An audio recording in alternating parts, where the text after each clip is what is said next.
Hello everyone, स्वागत है आपका हमारे चैनल ज्ञान बॉक्स में। देखिए, आज हम जो टॉपिक पढ़ने वाले हैं ये क्लास 10th का क्वाड्रेटिक इक्वेशंस है।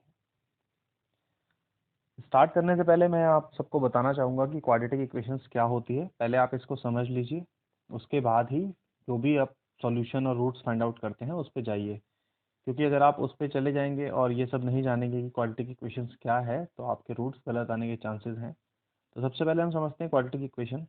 कभी भी आपको इस फॉर्म में कोई इक्वेशन लिखी हुई मिलेगी, यानी कोई एक variable X Y Z N कुछ भी हो सकता है, बट थ्रू आउट द ये सेम होगा। मोस्ट ऑफ द टाइम आपको एक्स ही मिलेगा क्लास 10th के according. X square, single X और यहाँ पर कोई भी एक्स नहीं, यानी कांस्टेंट टर्म। तो इसको हम ऐसे रीड करते हैं, a x square b x plus c is equal to zero. इस फॉर्म में जब भी आपको इक्वेशन मिलेगी उसको हम कहते हैं क्वाड्रेटिक इक्वेशन। अब एक चीज़ आपको और ध्यान रखनी है, एक कंडीशन है, ए आपका जीरो नहीं होना चाहिए, क्योंकि अगर आपका ए जीरो हो गया तो ये एक्स स्क्वायर की टर्म पूरी जीरो हो जाएगी, मल्टीप्लाई होगी तो आपके पास ये बच जाएगा केवल बी एक्स प्लस सी। और ये बी एक्स प्लस सी जो आपके पास बचेगा ये क्वाड्रेटिक नहीं, लीनियर इक्वेशन है। अब ये लीनियर इक्वेशन क्या होती है ये शायद आप पिछली क्लासों में पढ़ चुके होंगे, नहीं पता है तो कोई बात नहीं, इतना ध्यान देने की जरूरत नहीं है इस पर अभी फिलहाल के टाइम पे। तो यानी किसी भी इक्वेशन को क्वाड्रेटिक होने के लिए एक्स स्क्वायर की टर्म का होना जरूरी है, ये बात आपको फिक्स हो गई, यानी आपके पास एक्स स्क्वायर होना चाहिए। हाँ, बाकी दोनों में से कुछ भी जीरो हो सकता है। अगर ये जीरो हो गया तो ये पूरी की पूरी बी एक्स जीरो हो जाएगी। एग्जाम्पल के तौर पे आप समझ लीजिए, मान लीजिए ऐसे लिखा है आपका एक्स स्क्वायर माइनस फोर। देखिए यहाँ पर एक्स स्क्वायर वाली टर्म भी है और सी भी है, बी नहीं है। बी क्यों नहीं है? क्योंकि यहाँ पर बी जीरो हो सकता है, ठीक है। इसी तरीके से सी भी आपका जीरो हो सकता है, ठीक है। यानी सिंगल अगर आपकी इक्वेशन है दैट इज एक्स स्क्वायर, ठीक है। कोई कांस्टेंट टर्म नहीं है, हो सकता है यहाँ पर खाली बी एक्स अवेलेबल हो, सी की वैल्यू जीरो हो जाए, ठीक है। बात समझ में आ गई ना? बेसिकली क्वाड्रेटिक होने के लिए एक्स स्क्वायर की टर्म का होना जरूरी है। चलिए आगे चलते हैं। अब देखिए, इसमें हमें जो क्लास 10th में पढ़ना है वो पढ़ना है solution of quadratic equation by factorisation और फार्मूला मेथड और स्क्वायरिंग मेथड। एक और मेथड है दैट इज स्क्वायरिंग मेथड। तो सबसे पहले हम समझ लेते हैं कि सॉल्यूशन का मतलब क्या है यहाँ पर। What is solution? सॉल्यूशन मतलब देखिए, यहाँ पर पावर एक्स की टू है, दैट मीन्स एक्स की टू वैल्यूज आएंगी। जो भी एक्स की वो दो वैल्यूज आएंगी उन्हीं को हम एक्स का सॉल्यूशन बोलते हैं, या फिर आप अभी आगे क्लास में पढ़ेंगे उसको रूट्स भी बोला जाता है, रूट्स ऑफ क्वाड्रेटिक इक्वेशन, ठीक है। तो सॉल्यूशन बोल लीजिए या रूट्स बोल लीजिए, दोनों ही बातें सेम है, ठीक है। कंफ्यूज होने की बात नहीं है। अब देखिए, ये इक्वेशन क्वाड्रेटिक है कि नहीं? बिल्कुल है। देखिए यहाँ पर ए की वैल्यू क्या है? टू, बी की वैल्यू फाइव और सी की वैल्यू थ्री, ठीक है।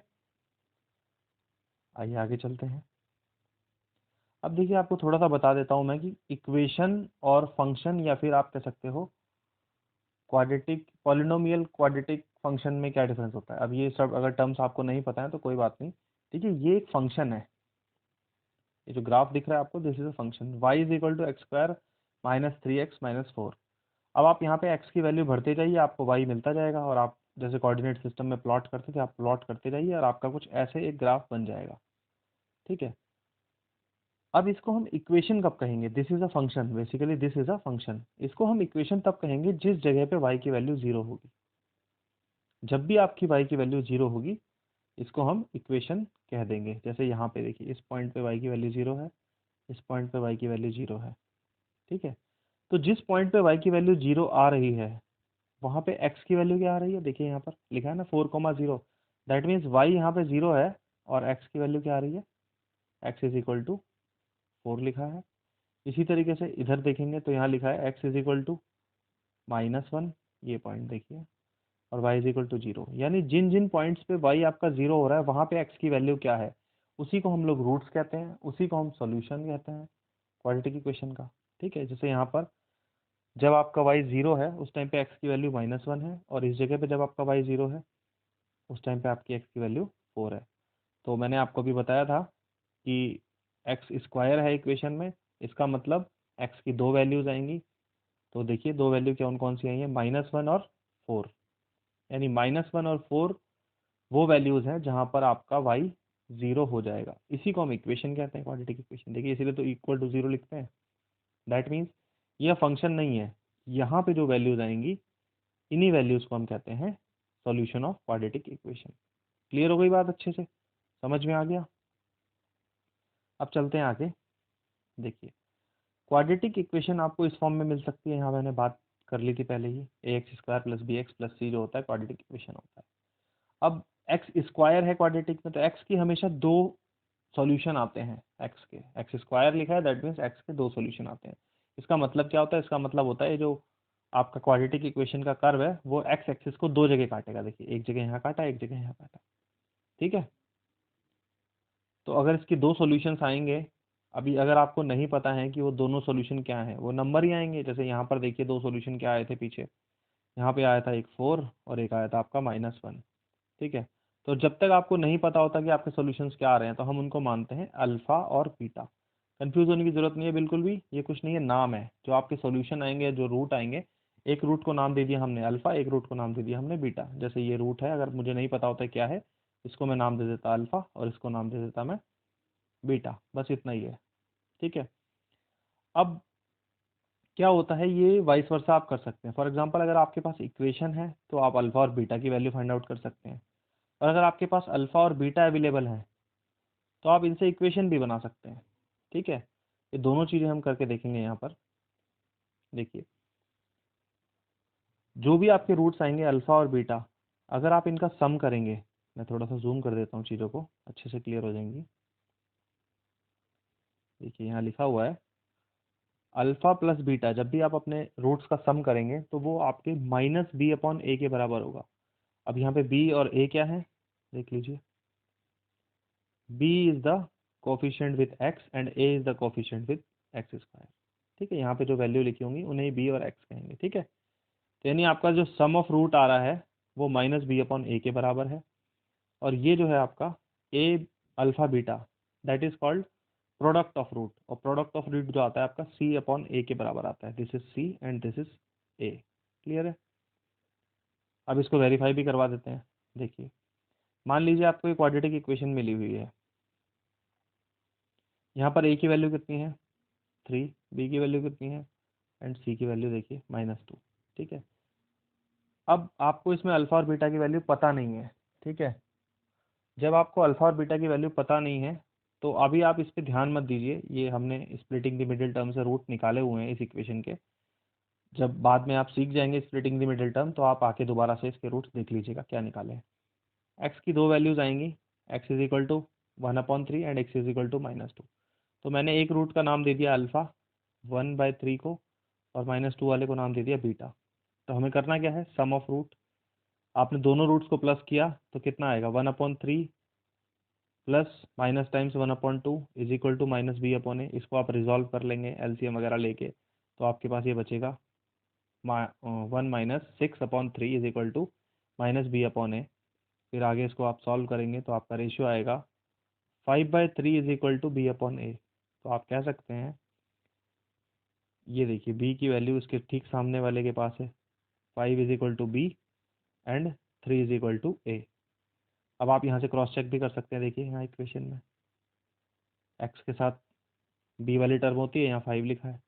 ऐसे ही यहाँ देखिए आप a की वैल्यू 3 है, यहाँ देखिए x² के साथ जो टर्म होती है वो 3 लिखी है, ठीक है। तो हम बिल्कुल वेरीफाई भी कर सकते हैं कि ये चीज़ बिल्कुल सही है। अल्फा प्लस बीटा यानी सम ऑफ रूट होता है आपका -b/a के टाइम्स, और अल्फा बीटा यानी प्रोडक्ट ऑफ रूट होता है आपका c/a के टाइम्स। उसको आप यहाँ देख सकते हैं प्रोडक्ट ऑफ रूट को, ठीक है। इसको वीडियो को पॉज करके आप देख लीजिए। हाँ ये वाला जो टॉपिक है स्प्लिटिंग द मिडिल टर्म, ये अभी आपको हम आगे सिखा रहे हैं। इसकी हेल्प से ही हमने अल्फा बीटा निकाले हैं। यहाँ पे हमने क्रॉस चेक कर लिया। देखिए यानी अगर आपको कभी भी क्वेश्चन में अल्फा और बीटा की वैल्यू दी होगी तो आप इससे इक्वेशन बना सकते हैं, बिल्कुल बना सकते हैं। और अगर आपको इक्वेशन दी है तो आप इससे अल्फा बीटा फाइंड आउट कर सकते हैं, वही यहाँ पे हमने करा है। क्लियर बात। चलिए आगे चलते हैं। अब देखिए क्वाड्रेटिक इक्वेशन पे आ जाते हैं। आपके पास इन चार तरीकों के अलावा कोई भी क्वाड्रेटिक इक्वेशन का तरीका नहीं आएगा। कहने का मतलब है मेरा ax² + bx + c ये तो सब में रहेगा ही रहेगा, बस खाली साइन का चेंजेस होता है। हो सकता है दोनों बीच में प्लस हो, एक माइनस एक प्लस हो, दोनों माइनस हो, या फिर एक प्लस और ये बाद वाला माइनस हो। इसके अलावा और कोई केस बनता ही नहीं है, ठीक है। अब इसको समझ लेते हैं। देखिए इसमें करना क्या है, अगर आपके दोनों साइन ये प्लस के हैं तो आपके जो रूट्स आएंगे दोनों नेगेटिव आएंगे, यानी जो एक्स की दोनों वैल्यू आएंगी वो माइनस माइनस आएंगी। ठीक है।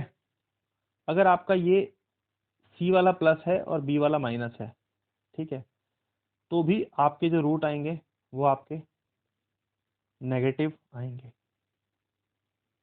ठीक है, एक नेगेटिव एक पॉजिटिव। एक सेकंड माफ कीजिएगा, देख लेते हैं हम। Minus, this is plus, okay, both are positive. ठीक है, इस वाले केस में आपके दोनों नेगेटिव आएंगे रूट्स, इस वाले केस में दोनों रूट्स आपके पॉजिटिव आएंगे। इसमें एक नेगेटिव एक पॉजिटिव, इस वाले में भी एक नेगेटिव एक पॉजिटिव। अब ये चीज क्यों सिखा रहे हैं आपको हम? जैसे मान लीजिए आपको साइन देख के ही पता चल जाएगा क्वेश्चन पेपर में कि भाई इसके रूट्स क्या आने वाले हैं। जब आप स्प्लिटिंग द मिडिल टर्म करके रूट निकालेंगे, अगर आपके रूट इन्हीं साइन में नहीं आ रहे हैं जो आपने साइन सोचे थे, दैट मीन्स आपने कुछ कैलकुलेशन एरर करी है। ठीक है, तो ये आपको थोड़ा सा आसानी देने के लिए हमने यहाँ पे बता दिया आपको। ठीक है, आगे चलते हैं, तब देखते हैं केस को 1 बाय 1। अब स्प्लिटिंग द मिडिल टर्म करते कैसे हैं, इसमें पहले बात कर लेते हैं। देखिए, फर्स्ट स्टेप आपको क्या करना होता है, ये जो ए कॉफिशिएंट है इसकी मल्टीप्लाई करनी होती है आपको सी से, यानी ए मल्टीप्लाइड बाय सी। आपके पास ये इक्वेशन दिख रही है आपको, यहाँ पे कॉफिशिएंट ऑफ ए क्या है, एक्स के साथ कोई वैल्यू नहीं दिख रही है, दैट मीन्स 1 है। ठीक है, A is equal to 1। C की जगह पर यहाँ पे 6 है, C is equal to 6। First you have to multiply A and C, you will get 6 1 जा 6। क्लियर यहाँ तक बात? फर्स्ट स्टेप आपको यही करना है स्प्लिटिंग द मिडिल टर्म के लिए। तो जैसे ही हमें पता चल गया कि ए और सी का मल्टीपल आ रहा है 6, अब नेक्स्ट स्टेप पे क्या करना है आपको, ये जो बीच वाली टर्म है, इस बीच वाली टर्म को आपको इस हिसाब से स्प्लिट करना है कि मल्टीप्लाई करने पे 6 आ जाए, और इस इस वाली टर्म को जब आप स्प्लिट करेंगे यानी तोड़ेंगे, यहाँ पे कोई भी नंबर होगा, मान लो 7x है तो आप उसको 4x और 3x में तोड़ सकते हैं। मान लीजिए 5x है तो आप उसको 2x और 3x में तोड़ सकते हैं। मतलब आप इस हिसाब से इसको ब्रेक करेंगे कि प्लस या माइनस करने पे यही नंबर दोबारा आ जाए। एग्जाम्पल से समझते हैं तो अच्छे से क्लियर होगा। अब आपने ए और सी का मल्टीपल निकाल लिया, दैट इज 6। अब आपको देखिए, इसको आपने स्प्लिट किया यहाँ पे 5x को 3x और 2x में, और अगर मैं 3 और 2 की मल्टीप्लाई करता हूँ तो भी 6 आ रहा है। दैट मीन्स मैंने जो स्प्लिट किया है 3x और 2x बिल्कुल सही किया है। हमने यही तो कहा था कि आप इसको इस हिसाब से स्प्लिट कीजिए कि इन दोनों का मल्टीप्लाई करने पे, इनके साथ जो नंबर है उनका मल्टीप्लाई करने पे 6 आ जाए। तो 3x और 2x में 3 और 2 की मल्टीप्लाई करेंगे तो 6 आ रहा है, बिल्कुल आ रहा है। दैट मीन्स आपका जो ये स्प्लिटिंग है ये करेक्ट है। इसके बाद फर्दर कैसे करते हैं स्प्लिटिंग द मिडिल टर्म, इसको देखते हैं। आपने 5x को लिख दिया 3x और 2x। नेक्स्ट स्टेप में क्या करेंगे, आप इसको ग्रुप कर देंगे ऐसे, इसको इसके साथ, इसको इसके साथ। अब देखिए यहाँ पे कॉमन क्या निकल रहा है, यहाँ पर x कॉमन है, आपने बाहर निकाल लिया। माफ कीजिएगा ये थोड़ा सा गलत हो गया, यहाँ पे ये नहीं है, दिस इज ओनली 3। ठीक है, क्योंकि आपने x कॉमन निकाल लिया है। तो आपने x कॉमन निकाल लिया तो यहाँ बचेगा आपका x प्लस 3। सेम इसी में जो चीज़ आपने यहाँ बनाई है ना, आपको यहाँ पे भी सेम वही चीज़ बनानी है। तो आप ये देखिए कि इसमें से क्या निकालूं कि x प्लस 3 बच जाए।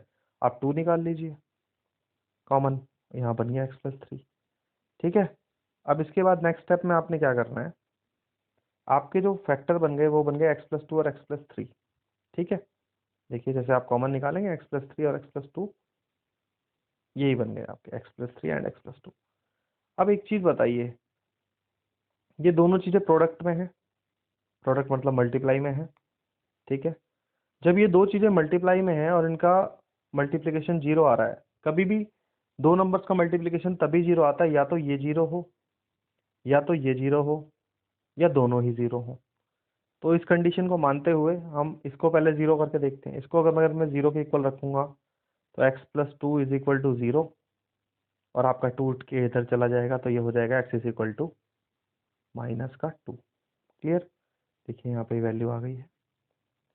इसी तरीके से आप सेकंड वाले को रखेंगे तो आपकी वैल्यू आएगी x इज इक्वल टू -3। तो ये जो x की दो वैल्यू आई हैं -2 एंड -3, ये क्या है, यही है इसके रूट हैं। Alpha is equal to -2 and beta is equal to -3।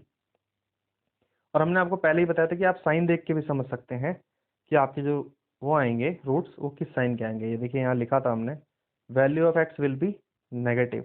तो अगर दोनों बीच में कहीं आपके प्लस दिखता है तो आपको ये पता होना चाहिए कि जो भी दोनों आपके रूट्स आ रहे हैं वो माइनस के रूट्स आने वाले हैं, और अगर वो माइनस के रूट्स आ रहे हैं दैट मीन्स कि आपने पूरा का पूरा स्प्लिटिंग द मिडिल टर्म वाला प्रोसीजर सही से किया है। ठीक है, नेक्स्ट केस समझते हैं। देखिए, अगर आपका सी के साथ वाला नंबर तो प्लस है बट यहाँ पे माइनस है, ठीक है, तब उस केस में आपके दोनों रूट्स पॉजिटिव आएंगे, यानी एक्स की जो दोनों वैल्यू आएंगी दोनों वैल्यू आपकी प्लस आएंगी। ठीक है, अब देखिए ये आपके पास गिवन इक्वेशन है, दिस इज, यहाँ पर कोफिशिएंट ऑफ ए है 2, कोफिशिएंट ऑफ बी है -5 एंड कोफिशिएंट ऑफ सी है आपका 3। ठीक है, अब आपको इसमें स्प्लिटिंग द मिडिल टर्म करने से पहले ए कोफिशिएंट और सी कोफिशिएंट की करनी है मल्टीप्लाई, तो 3 2 जा 6। अब आपको बीच वाले को स्प्लिट करना है इस तरीके से कि मल्टीप्लाई करने पे 6 आ जाए और प्लस माइनस करने पे -5 आ जाए। साइन बहुत इंपॉर्टेंट है यहाँ पे, आपको यहाँ पे -5 लाना है। अब देखिए यहाँ पे आपने -5 को स्प्लिट किया किसमें, -3x और -2x में। अब इतना तो आपको पता ही होगा कि माइनस माइनस -3x और -2x, माइनस माइनस होते प्लस है और साइन आता है माइनस का। ठीक है, यहाँ तक बात क्लियर है। अब देखिए यहाँ पे नेक्स्ट क्या है, ये तो हो गया फॉर -5x को स्प्लिट करना। अब आप -3 और -2 की मल्टीप्लाई करेंगे जब, तो भी 6 आएगा। ये भी बात आपको पता होगी कि जब भी आप माइनस की वैल्यू की मल्टीप्लाई माइनस की वैल्यू से करते हैं तो प्लस का 6 आता है। ठीक है, माइनस माइनस मल्टीप्लाई होके प्लस में कन्वर्ट हो जाते हैं। ठीक है, तो देखिए यहाँ पर प्लस का 6 हमें चाहिए था, और इन फैक्टर से आपका -3 मल्टीप्लाइड बाय -2 करने से 6 आ रहा है। दैट मीन्स आपने जो स्प्लिटिंग करी है बिल्कुल करेक्ट करी है यहाँ पर। ठीक है, अब देखते हैं आगे। अब नेक्स्ट में जैसे आपने -5x को ब्रेक कर लिया -3x और -2x में, फिर आपको यही पेयरिंग करनी है सेम, इसकी और इसकी। ठीक है, अब यहाँ पे से हम कॉमन निकालेंगे, तो हमने x कॉमन निकाल लिया, अंदर बच गया 2x - 3। अब जो आपका ये 2x - 3 बना है, आपको यहाँ पे भी 2x - 3 बनाना है, और किस में से बनाना है, इसमें से बनाना है। अब आप देखिए आप क्या निकालें कि 2x - 3 बन जाए, और ऊपर क्या लिखा हुआ है -2x + 3, तो इसमें से आप -1 कॉमन निकाल लीजिए। आप -1 कॉमन निकालेंगे तो ये बन जाएगा 2x, और ये प्लस का 3 हो जाएगा -3। तो as it is same to same बन गया ये और ये। ठीक है, इसके बाद आप पेयर करके इसको बाहर निकाल लीजिए, अंदर बच जाएगा x और -1, यानी एक फैक्टर ये और एक फैक्टर ये। अब एक बार इसको 0 का इक्वल कर दीजिए तो x की वैल्यू 1 आ जाएगी, एक बार इसको 0 का इक्वल कर दीजिए तो x की वैल्यू 3/2 आ जाएगी। क्लियर हो गई बात। अब ये देखिए यहाँ पर दोनों रूट्स आपके प्लस के आए हैं, हमने पहले ही कहा था दोनों रूट्स प्लस के आएंगे जब c के आगे वाली वैल्यू प्लस हो और b के आगे वाली माइनस। ठीक है, आगे चलते हैं। केस जो हमारा थर्ड है उसमें क्या है, दोनों वैल्यू अगर बीच में माइनस की हो तो आपका एक रूट प्लस आएगा और एक रूट माइनस आएगा। ठीक है, आपके पास ये इक्वेशन है। सबसे पहले देखिए a की जगह पर क्या है, a की जगह पर यहाँ 1 है, c की जगह पर क्या है -10 है, दोनों का प्रोडक्ट कर दीजिए 1 × -10 विच इज -10। यानी अब आपको बीच वाली टर्म को इस हिसाब से स्प्लिट करना है कि मल्टीप्लाई करने पे -10 आए और प्लस माइनस करने पे -3 आ जाए। अब देखिए इस केस में क्या करना है आपको, सबसे पहले आप प्राइम फैक्टर करा करिए जो भी आपको करना हो।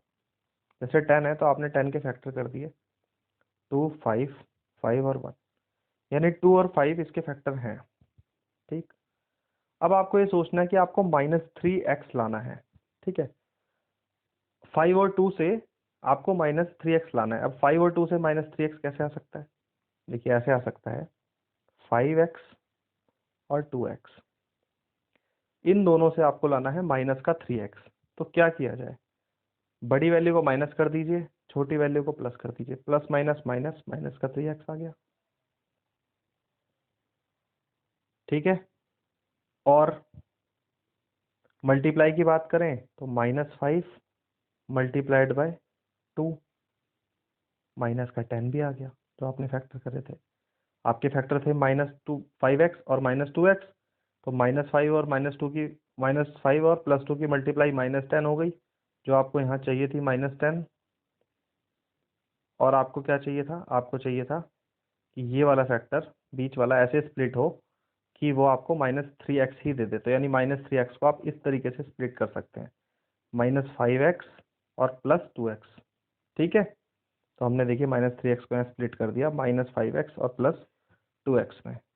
अब सेम प्रोसीजर करना है आपने, कॉमन निकालना है x को यहाँ बाहर कॉमन निकाल लिया, अंदर बचा x -5। अब जो आपका x -5 इधर बना है, आपको इसमें से भी ऐसा कुछ कॉमन निकालना है कि सेम टू सेम x -5 बन जाए। तो यहाँ से आप 2 कॉमन निकाल लीजिए, तो यहाँ अंदर बच गया x -5।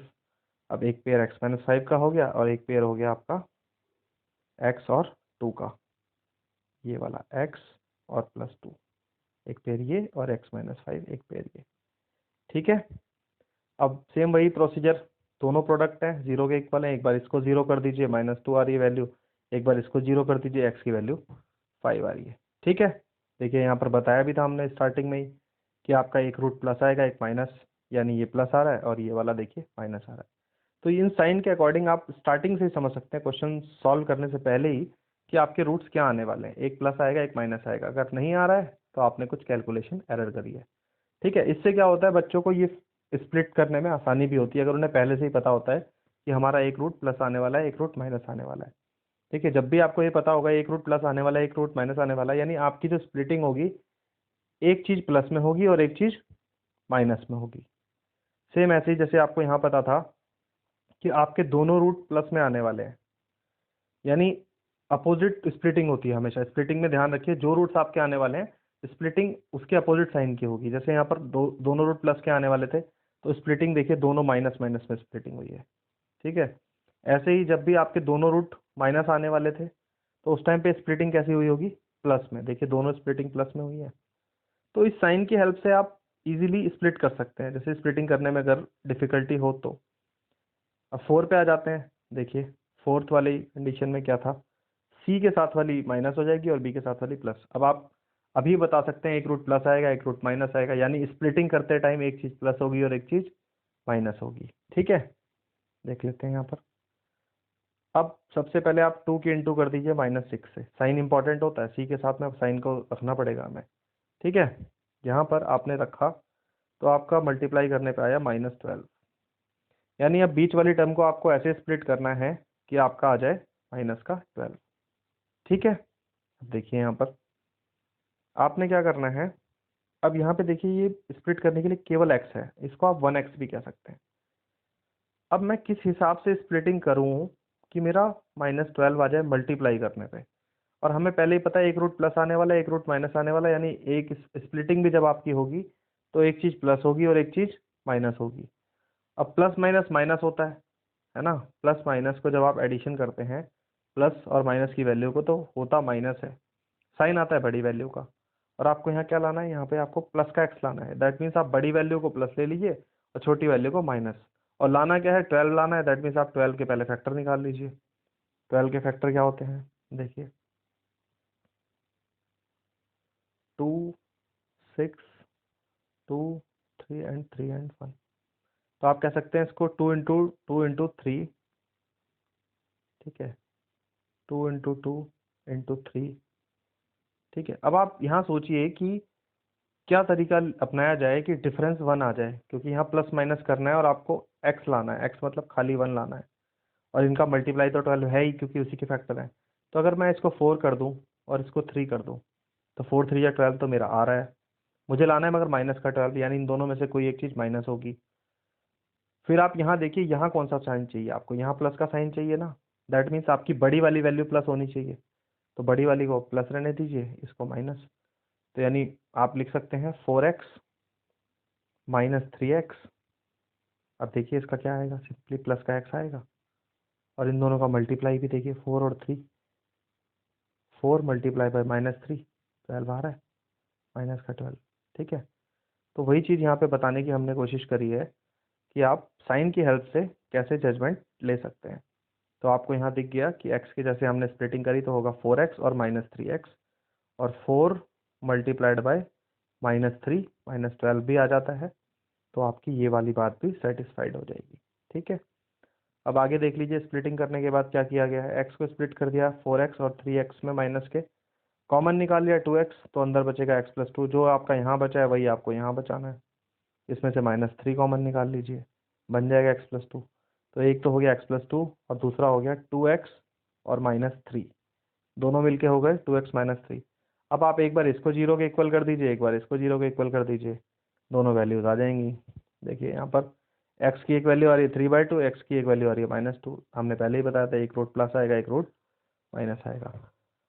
आई थिंक आप लोगों को अच्छे से क्लियर हो गया होगा कि आपको माइनस और प्लस की हेल्प से कैसे स्प्लिटिंग द मिडिल टर्म में स्प्लिट करना है, क्योंकि स्प्लिट करने में बच्चों को बहुत डिफिकल्टी आती है। बाकी फार्मूला मेथड तो आप इजीली सीख ही जाएंगे।